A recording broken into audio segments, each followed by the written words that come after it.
On our birthday party episode, I said something like, there's never been an Australian band before or since quite like them, and I stand by that. We recently had the opportunity to interview drummer Phill Calvert, who told us about the boys' early school days, his departure from the band, and why he knew eventually Nick would go solo. Ladies and gentlemen, release the bats.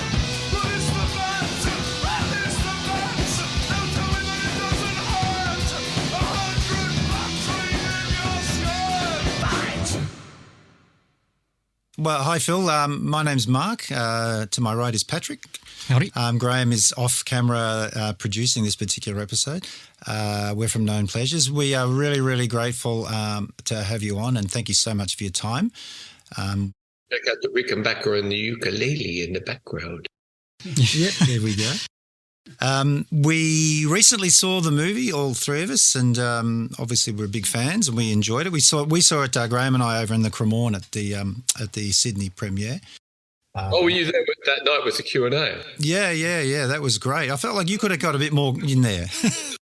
That was one of the better Q&A sessions. It was quite lively and such a beautiful old cinema too. It's great to see, people going to the movies in a big room with a big screen, and it gives you much more of a feel. I could have handled the sound. Most of the screenings I've been at, well, I might be getting old and deaf, but I reckon they could have pumped the sound a little more. I thought the same. Or like in the room kind of thing. Yeah, it needed to be louder. That was my only complaint about it. But you must have been pleased with the amount of people there. I turned up thinking maybe there's 40 or 50 people, and I got there and it was like, wow, we had trouble getting a seat. It's fantastic. It was good. And I think that added to the sense of occasion. In Melbourne, it had already been at the Melbourne International Film Festival launch, and so people who were dead keen had gone to see it there. And then there'd also been an affiliated with MIF screening at the Forum Theatre, which is like a live music venue, like quite a big room. Yeah, it's massive. So I thought, but Sydney hadn't had a chance to see it. So I was away for the MIF thing. I was overseas, and for the Forum thing, so I wasn't around for those Q&As. And then when it got to the ones where I was around, it was smaller. I mean, like the Nova, it's probably a couple of hundred in there or something like that. It was great. But, the Dead Keen fans had already kind of, in Melbourne, where there are a few, were quite, had seen it, right? But in Sydney, that one you went to at Cremorne, that was the first time that anyone had a chance to see it. And I had quite a few people on the free list. I think that might have helped as well. Like the a few hundred. The production company had most of the people involved with the back of the house editing and things like that were in there as well. So I think that put a few bums on seats as well. But it was great vibe in the room, and Tracy's old girlfriend Caitlin was there with her current partner and stuff, and so that really added to the whole sense of occasion of the evening. Yeah. Are you happy with it? I mean, that was my first question I wanted to ask you about it, obviously. Look, yeah, I'm really happy with it. I think that Ian's done an amazing job because, you've got to it's like making a record. It's like writing a book. It's like you can only put so much in. You've got an hour and 40. You've got to cover, kind of a 5 or 6 year period. What do you leave in and what do you leave out? So I think that he's done a great job of crafting the film. And I think that one of the great indicators of that for me is that people that are now friends of mine that I know that don't know anything about the band or anything about my past have gone and seen the movie, and just as a piece of cinema, I've really enjoyed it. So they've got the story, they've got the vibe. They weren't there at the time, but they go, hey, this, it really works. I didn't fall asleep. I didn't go, this is boring. I didn't go, I don't know what the fuck they're talking about. They just got it. So I think in that way, it's really, really successful. I'm really happy that it's being framed as a thing about a band that's 5 individual members rather than it being about this is what Nick Cave used to do before he got to be Nick Cave kind of thing. And so I think that's really successful. I think they put great effort into trying to give a sense of Tracy, which I think was really difficult in the fact that, of course, that he died when he was 28 and that he there's very little footage, if any, of him. And I think that was great where they used the animation as a device. Yeah. Try and fill some of those gaps. And the other one too is that there was in earlier pre-production, and like I've been involved since the get-go with this whole thing, there was talk about, we'll use kind of like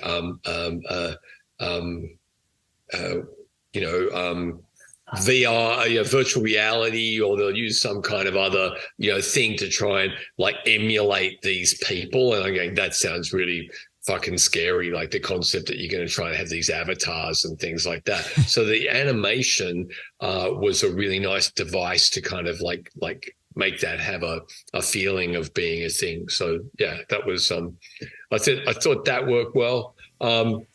Look, is it perfect? What is? Nothing is, and I think it just gives a good sense of the time and a good sense of kind of like the dynamic between the people and the focus that was really, really strongly on the music. And you've seen the film a few times now, I guess, or a few hundred times. And how are you? I don't. Sometimes I turn up for the beginning and the end. I've seen it all the way through, I think, 3 times, but I have seen it many iterations prior during the editing process. And even when I saw it for the first time in the cinema, there were some additions and cuts that weren't even in the last cut that I saw. So, sorry, I cut you off. Yeah, no, well, I was going to just elaborate a little bit, which is that in writing, like people writing books, they talk about killing your darlings, as in, like the fantastic line, in a paragraph that you've got to cut out because it doesn't quite work in the kind of fuller context of it. Is there something that was left out of the final cut that you think, I wish that was in there? I think it was alluded to in the Q&A that you guys saw at Cremorne, that the ability to include a lot of the girls and the girlfriends and the people that were around the band was difficult. And then I think that was made even more difficult by the fact that Anita passed away during pre-production. Right, and she was also someone who wasn't particularly keen on doing any kind of press or things like that anyway. So it might have been difficult to really get her on board with that. So I think the other thing too, which I think may also have come out, is that it spins a very, very good tale about how desperate things were in the first year or so in London, which they were, but they were more desperate for some people than others. And I think people who are more resilient and cope well under stress, people like myself or Mick Harvey, we didn't actually, be rolling in the gutters, starving in London in the first. We got jobs, we held our shit together.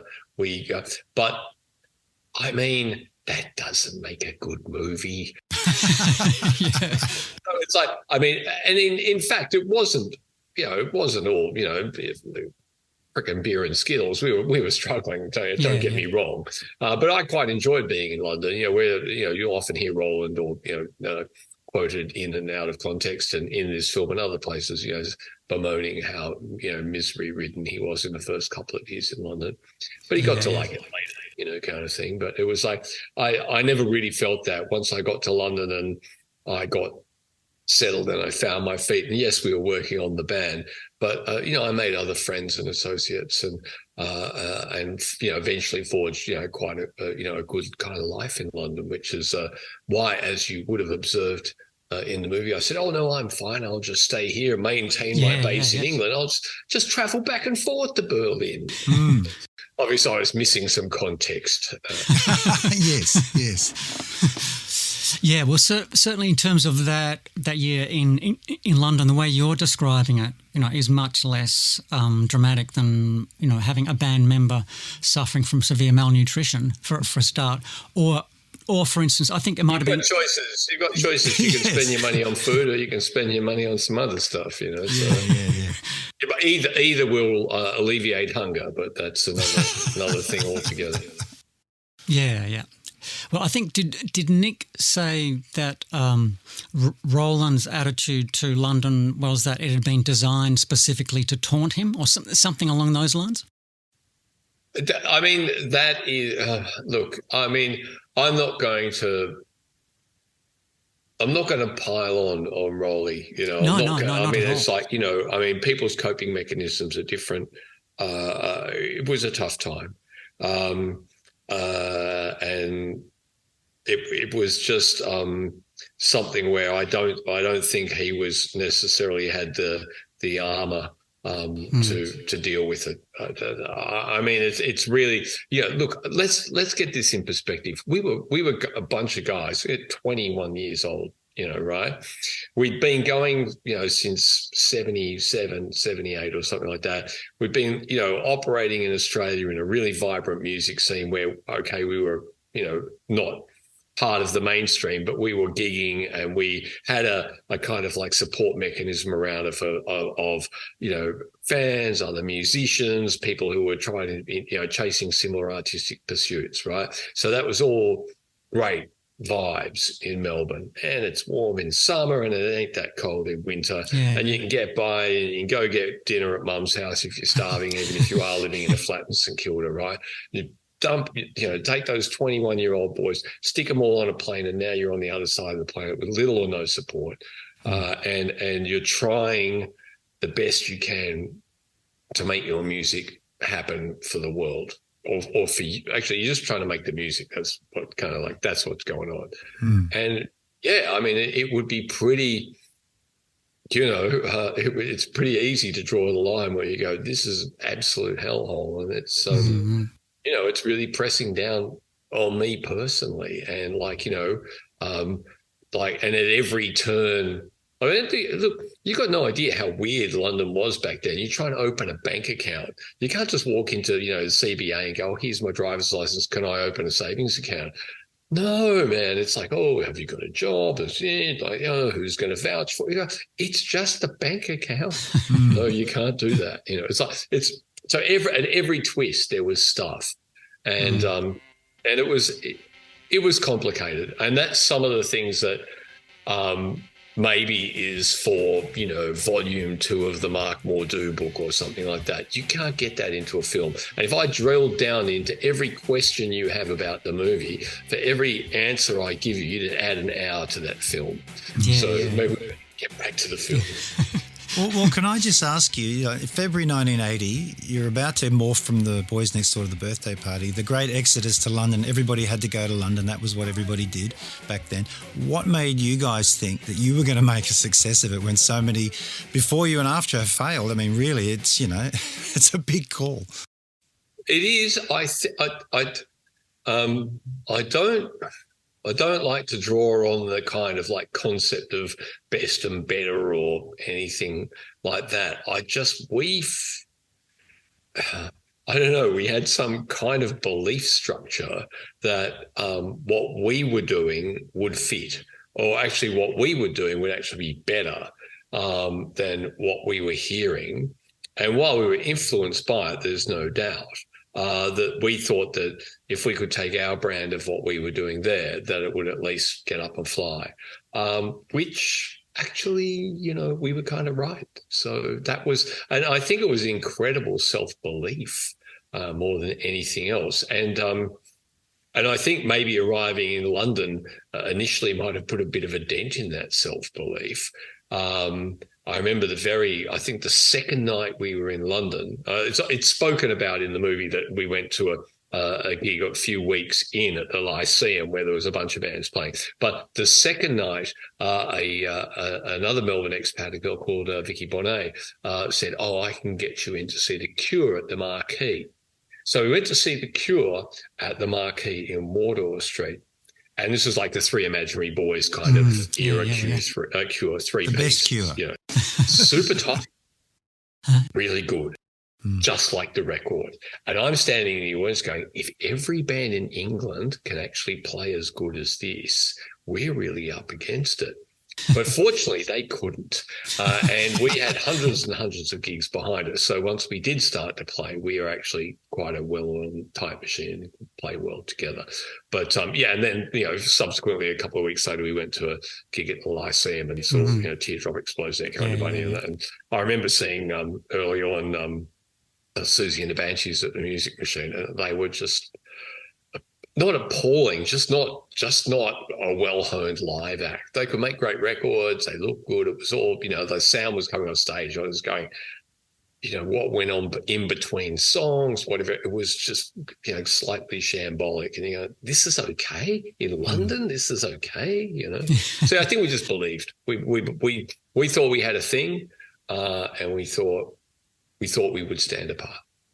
And with your time in England, in London that year, when you only played like 10 or 11 gigs or whatever, were you constantly sending your tape around, to the various places, and they were saying this sucks, or what was the? That is the one thing that I think is. That's the thing that I suppose, that's as a personal aside, the thing I think is kind of like would have been a nice little sort of chit chat in the movie was that, okay, what happened was that once I had a job and we were settled and we were living in our shitty house and all that kind of stuff, and we had some records that we had made in Australia, and we were trying to get those to John Peel. And then we did the thing where we self-released Mr. Clarinet. So it was financed by Missing Link, the manufacturer of it, but they were pressed in London, and then X amount of them we shipped back to Australia. Keith, who owned Missing Link and was our manager, used to regularly buy records from Rough Trade, who were also a wholesaler as well as a record label and also a retail record shop. And so we took a bunch of them down to Rough Trade. They shipped those back to Australia, to Keith. They kept a bunch of themselves for them to distribute. And so it was like they were selling it as an indie single that was put out by a band, which they did heaps of then. And so we went every Monday evening, I would go to Portland Place, which is where the BBC offices were, and I'd wait outside foolishly at the front door, hoping to snag John Peel on his way to do his radio show. And so I turned up week after week after week, and then eventually the guy who was the security guard, so like it's like a job at the they have names for like a warden or something at the BBC. It's this guy in a uniform, like looks like a cop but isn't, has BBC logos on him and stuff like that, said, "Oh, look, you keep turning up. This is kind of a bit fucking sad." He goes up. He just come in through the front door, but he goes, "See that guy there? That's Joel Waters. He's his producer." Wow. And I said, "Oh, He said, no. He said, the security guy said, "Give me the records, and I'll give them to Joel Waters with And so basically, after a month or so of doing this, and then Peel played Mr. Clarinet on BBC One. Yeah, wow. And so that's the kind of thing like where you go, oh well, if I didn't stand there every Monday night, maybe they wouldn't have taken pity on me, and they wouldn't have made sure that the producer got the record, and it wouldn't have got to Peel. But maybe it would have eventually through Rough Trade or whatever. I don't know, but I like to think that a bit of perseverance paid off there, kind of thing. And then that was really for me, and I think for the band, the biggest coup of that whole 4 year, besides the 7 gigs that we played, was that Peel picked up on us, played that record, put us in the studio to do one of his BBC recording sessions, which gave us 4 songs which became demos for the Prayers on Fire record. That also, the fact that happened meant that, through another set of associations that Ivo at 4AD picked up, put out the Friend Catcher single. And, by the time we left England to come back to Australia, I think it was, number 4 or something on the NME chart. So we're going, bang, we're off, So it was, Yeah, hang on. We got off the track. What was the question? That was pretty much it. No, that was on track. That was on track. You're editing this, right, aren't you? Yeah, more or less. We'll see. Bonus content. It's been an interesting and a kind of joyous experience, this whole thing, like the whole movie thing and the whole revisiting that time, especially the things around Tracy and Roland, but even the reconnection, the time that I've had to spend with Mick. Mick. Yeah. Because we've been involved in all these Q&A things, and then we were up in Sydney. I said, you want to breakfast tomorrow? And then we sat around for 2 hours or more having breakfast and coffee and stuff. And that because, as oft mentioned in the movie, we never had a band meeting. We really discussed stuff. Things just happened and we did stuff, right? And so everything that happened after I left the band, I've never had a chance to ask anybody about. So I was able to talk to Mick about the whole move to Berlin, the whole how that went, where they lived, how the other gigs panned out after that, how they transitioned from doing the songs that I played that probably no one else could really play to, moving those out of the set or into the set, or which ones Mick chose to do and how that all worked. And then the great revelation to myself that Roland never actually moved to Berlin.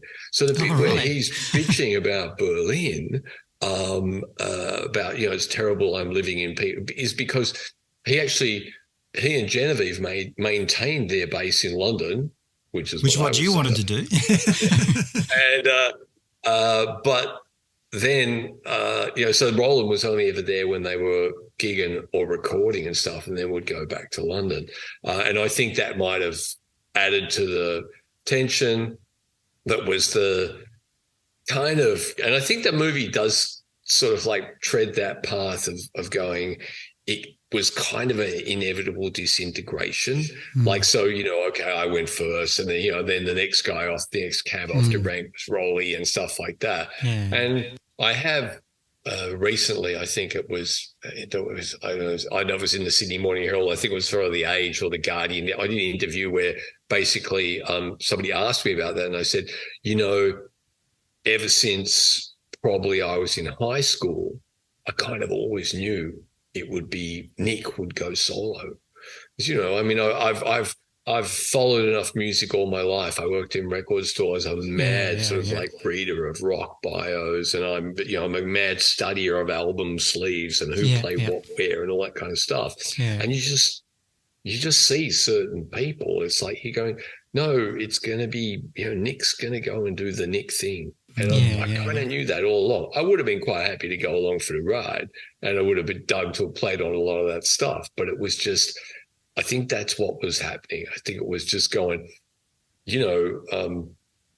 Roland was writing very personal stuff. I don't think Nick wanted to sing songs about Roland's girlfriend. Really? Yeah. One thing. Yeah. One thing that strikes me particularly about your band is a bunch of schoolboys, and it is that kind of schoolboy thing. Let's go private schoolboys, shall we? Oh, that's right. Well, both Mark and myself went to kind of similar, like private boarding school kind of situations, and in fact, we went to the same school when we were 12 years old. So in Ballarat, though. In Ballarat. Yeah, let's not go there. Yeah, you're probably really good footy players. So. Well, no, we were more interested in the stuff that that gets you beaten up in those schools. Sorry, that was us. Like, even at our school, it was this crazy situation where we roamed around our secondary boys' school as the likely targets for beatings. Notice the guys who hung out in the art department at lunchtime, albeit smoking dope or whatever. It was like that was our world, was music and theatre and literature, and it sounds all kind of wanky, but it certainly wasn't that much. No one in the first 11, put it that way, or the first 15, or the first 18. Were you a gang at school? Like, was the hierarchy established there within the group that went on to become the birthday party? We all hung out together. I mean, that group of people at high school was quite distinct. Not so much our bass player at that point in time, but certainly Nick, Mick, Tracy, John, the original lead guitarist, myself, another handful of guys, a guy called David Green, a couple of people, Craig McGee,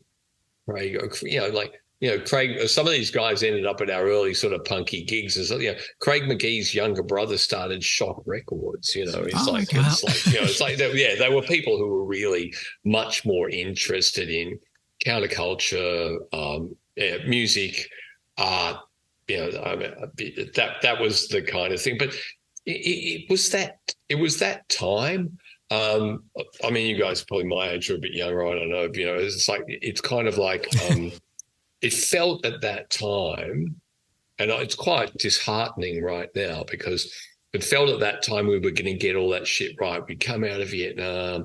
We were going, there was going to be, better rights for women. There was going to be free medical. There was going to be free university. There was going to be. We were looking at a brighter future for everybody, and it feels like we kind of missed that boat. I thought that by the time I'm my age now, my gay friends would be married to my gay, whoever they wanted to, that women would have equal pay and rights and stuff like that, that there'd be no racial discrimination, that everyone would have just kind of worked that shit out. We would have got smart enough to deal with that. If that's what it felt like. Yeah, yeah. Kind of like that's kind of what you felt like you were almost we were getting there in Australia, but if we got out of Australia, it was probably already better else in the world. And of course, you arrive elsewhere in the world, and that maybe isn't the case. But anyway, but back to the movie. Well, I just wanted to talk to you about that year in London. So it's a very important year in the band's life, because what happened between leaving and coming back and starting to work on Prayers on Fire, it's like a completely different band. Did that make you that year, that suffering, that what happened? Yeah, I think it's interesting. I think we got there and saw it wasn't all that we thought it was going to be cracked up to be. And then I think one of the good bad things is the limitations around our ability to be able to rehearse and our ability to be able to play live really meant that whenever we got the opportunity to do any of that kind of stuff, it was really, really fucking important to us, right? And it's even, you can hear me voicing over in the movie. I talk about, I say, I remember Nick sitting in the front. The only instruments available where there was two guitars, in the house, electric guitars, not even, you couldn't even hardly hear them. But Nick is sitting there, writes the bass line to Nick the Stripper, the bass line to King Inc., the bass line to I'm Going to Say Yard. He comes up with, the whole thing where we had such a long established relationship of being able to work with one another and being able to even verbalize what we wanted. Nick could say, I want something that swings, and I want to go boom, doom, doom, doom, doom, doom, just descending thing over and over and over again. And then I'm going to sing this over the top, and that's Figure of Fun. But so when you get together in a rehearsal studio, that's the kind of information that you've got to go around. And if a band knows how to do that, they know how to do that. So with limited information, whenever we got to rehearse, we came up with this stuff. It's like no one stopped writing and no one stopped being exposed to creative stuff. We just stopped playing as much as we did in Australia. And as you know, back then, bands played all the time. In the year prior to going to the UK, I think we played like 120 shows in Australia because we're trying to raise money for plane tickets and stuff. You talk to bands these days, especially, I work with young musicians making records and stuff now, and you tell them, we'd play, 2 shows in the night, and we'd play 3-4 shows a week, and they look at you like you're from Mars. Yeah, every week, the whole year. They're going, Yeah, it was. I think it was. Maybe it was a cathartic experience. Maybe it was a bit of shock to the system, and maybe it was a bit of an influence of being in that environment. But a lot of people Lord Junkyard as being this kind of like, great record, which has got some great tracks on it. But I think that Prayers on Fire was like, yeah, okay, we were doing the hee-haw stuff and everything like that, but there's this real switch, you can so someone flicked the switch, we became a different band. And by the way, the whole it just magically happened on the plane that the band's name changed from the Boys Next Door to the Birthday Party is total BS because it was worked out before we left Australia. And, and even I had a weird realization the other night. There was a gig on the 81-82 summer tour of Australia when we were recording Junkyard. And I think we played, I'm going to say it was the Sydney Trade Union Club, and we played a blinder. It was incredible. And we came off stage and Nick basically turned to the rest of the band and said, well, we've pretty much done this, so now we should do something else. He said, let's change the name of the band again. But I went, it's just being Bowie, it's just being, it's just like, yeah, let's flip a coin and do the other thing, I don't think he was saying let's play Cabaret, but I think he was already thinking at that point in time, things have got to change. We got, it's time to flip things around. Anyway, next question. Yeah, well, I was going to say, Mark, you saw I was going to say, play in that tour. I just wanted to say, firstly, Prayers on Fire is a landmark album, and as a 15-year-old, whatever I was when I heard it, it blew me away. And the fact that it came from Australia was even better. It still stands up. So I would agree with you versus Junkyard as well. Just wanted to get that in there. I did see you in January 82 in Brisbane. And was a young lad, last year of high school. Ooh, so January of 82? January 82, yeah, at the New York Hotel. And you missed the first song, apparently. According to what I read today, you missed on the first song, and Mick played drums for some reason. And then you came okay, so what happened at that point in time, and you can see there's actually some footage in the film where this is happening. So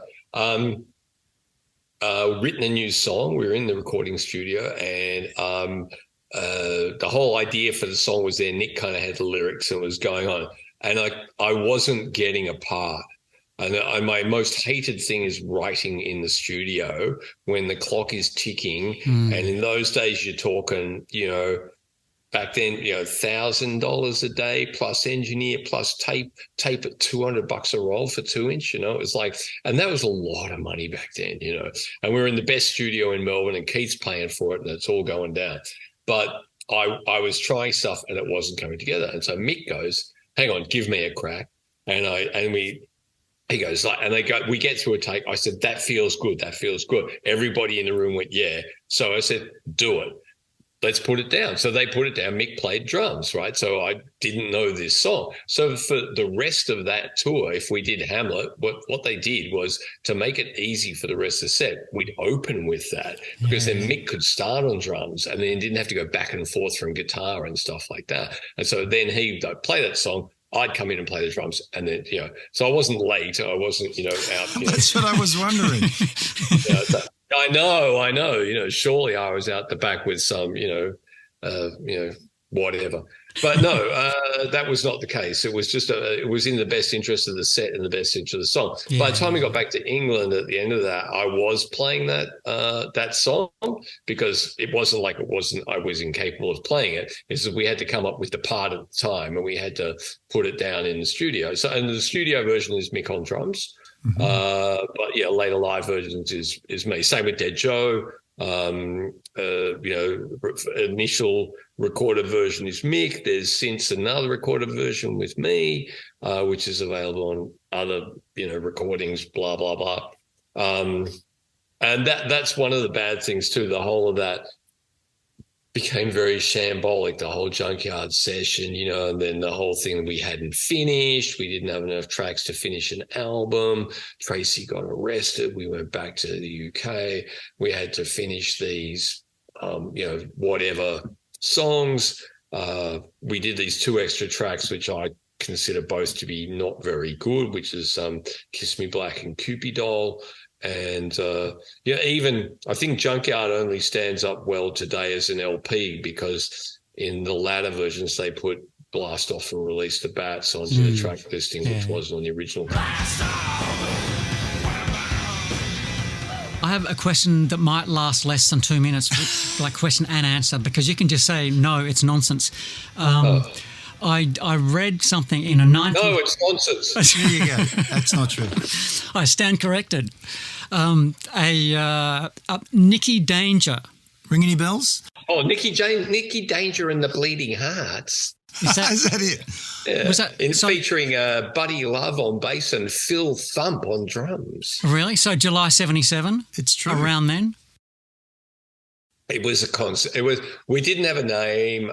We did have the whole idea there was this high school band. They were called the Boys Next Door. No, we had some dreadful names. We had names that sounded like like Alex Harvey band songs. And we had names that sounded. I remember we played one school dance and we were called the Magic Puddings or something. Fuck, it's high school. It's not. And we weren't. Supremely cool. We didn't wake up in our nappies, dressed in black and Chelsea boots. It wasn't. Nick might have. I don't know.